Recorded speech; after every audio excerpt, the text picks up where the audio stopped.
यानंतर दर्शन घेतल्यानंतर त्या चैत्यभूमीवर जाऊन डॉक्टर बाबासाहेब आंबेडकर यांना अभिवादनही करणार आहेत आणि त्यानंतर त्यांच्या आजच्या संपूर्ण दिवसाची सुरुवात होणार आहे। आज त्या पदभार स्वीकारणार आहेत। अनेक खात्यांची जबाबदारी सुनेत्रा पवार यांच्यावर आलेली आहे, त्यामुळे आज पदभार स्वीकारल्यानंतर राजकारणात सक्रिय झाल्यानंतर त्या काय निर्णय घेत आहेत, पहिला निर्णय कोणता असेल याकडेच संपूर्ण राज्याचं लक्ष लागले। ही मंदिरातली दृश्य आपण पाहतो, ही आत्ताच्या घडीची ताजी दृश्य आहेत। सिद्धिविनायक मंदिरात उपमुख्यमंत्री सुनेत्रा पवार पोहोचलेले आहेत। त्यांच्यासोबत सुनील तटकरे, त्याचसोबत राष्ट्रवादीचे अजित पवार गटाचे इतर काही महत्त्वाचे नेते आहेत। प्रफुल्ल पटेल देखील त्यांच्यासोबत या ठिकाणी उपस्थित आहेत आणि सिद्धिविनायकाच्या दर्शनानं त्यांच्या आजच्या या दिवसाची सुरुवात झालेली आहे। त्यानंतर ते चैत्यभूमीवर जाऊन डॉक्टर बाबासाहेब आंबेडकर यांना देखील अभिवादन करणार आहेत आणि आज संध्याकाळीच ते दिल्ली दौऱ्यासाठी देखील रवाना होतील। सुनेत्रा पवार आज दिल्ली दौऱ्यावर गेल्यानंतर अमित शहा यांची देखील भेट घेणार असल्याचं कळतंय। आत्ताची ताजी दृश्य आपण पाहू शकतोय, सिद्धिविनायक मंदिरातली ही दृश्य आहेत। त्यांच्यासोबत त्यांचे पुत्र पार्थ पवार देखील उपस्थित आहेत। नेते प्रफुल्ल पटेल आहेत, सुनील तटकरे आहेत, आपण पाहू शकतो रुपाली चाकणकर महिला आयोगाच्या अध्यक्षा त्या देखील या ठिकाणी उपस्थित आहेत। मंदिरातली ताजी दृश्य थेट साम टीव्ही।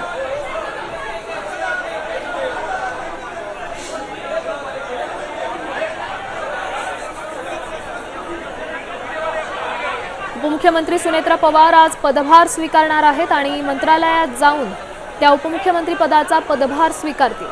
त्यापूर्वी त्यांनी आत्ता सिद्धिविनायकाचं दर्शन घेतलेलं आहे आणि यानंतर ते चैत्यभूमीवर त्या जाऊन डॉक्टर बाबासाहेब आंबेडकर यांना अभिवादन करतील।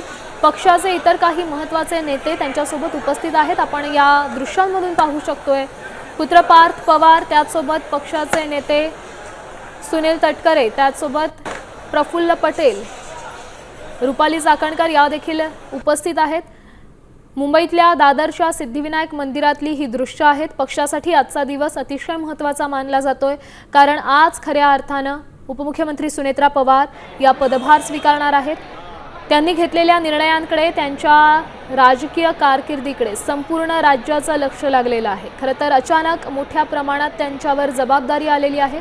अजित पवार यांच्या पश्चात सुनेत्रा पवार यांच्याकडे कार्यकर्ते आपला नेता म्हणून पाहतायत, अजित पवारांना त्यांच्यात पाहतायत आणि आता सुनेत्रा पवार कशा पद्धतीनं कामकाज पाहतायत याकडेच अवघ्या राज्याचं लक्ष लागलेलं आहे। सिद्धिविनायकाच्या दर्शनाला सुनेत्रा पवार आपल्या पक्षातल्या काही नेत्यांसोबत आणि कार्यकर्त्यांसोबत पोहोचलेले आहेत। सिद्धिविनायकाच्या चरणी नतमस्तक होऊन आज ते आपला पदभार स्वीकारतील।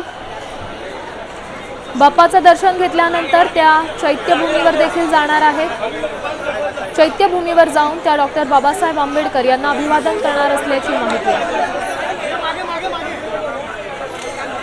तर उपमुख्यमंत्री पदाची शपथ घेतल्यानंतर पहिल्यांदाच सुनेत्रा पवार दिल्ली दौऱ्यावरही जाणार आहेत। आज संध्याकाळी त्या दिल्ली दौऱ्यासाठी रवाना होणार असल्याची माहिती मिळते। या दौऱ्यात त्या पंतप्रधान नरेंद्र मोदी आणि केंद्रीय गृहमंत्री अमित शहा यांचीही भेट घेणार आहे अशी माहिती समोर येते। त्यामुळे त्यांच्या या दिल्ली दौऱ्यात काय घडतंय आणि कोणत्या मुद्द्यांवर चर्चा होतीये ते पाहणं देखील तितकंच महत्त्वाचं आहे। आजचा दिवस पक्षासाठी आणि राज्यासाठी देखील अतिशय महत्त्वाचा मानला जातोय, कारण राज्याच्या पहिल्या उपमुख्यमंत्री सुनेत्रा पवार या पदभार स्वीकारणार आहेत। शपथविधीनंतर पहिलाच दिल्ली दौरा असेल, त्यामुळे आजच्या या सगळ्या घडामोडींकडे आपलं लक्ष असेलच। सध्या त्या सिद्धिविनायकाचं दर्शन घेऊन चैत्यभूमीवर निघालेल्या आहेत। चैत्यभूमीवर जाऊन त्या डॉक्टर बाबासाहेब आंबेडकर यांना अभिवादन करणार आहेत। पार्थ पवार, सुनील तटकरे, प्रफुल्ल पटेल पक्षाचे महत्त्वाचे नेते देखील सुनेत्रा पवार यांच्यासोबत उपस्थित आहेत।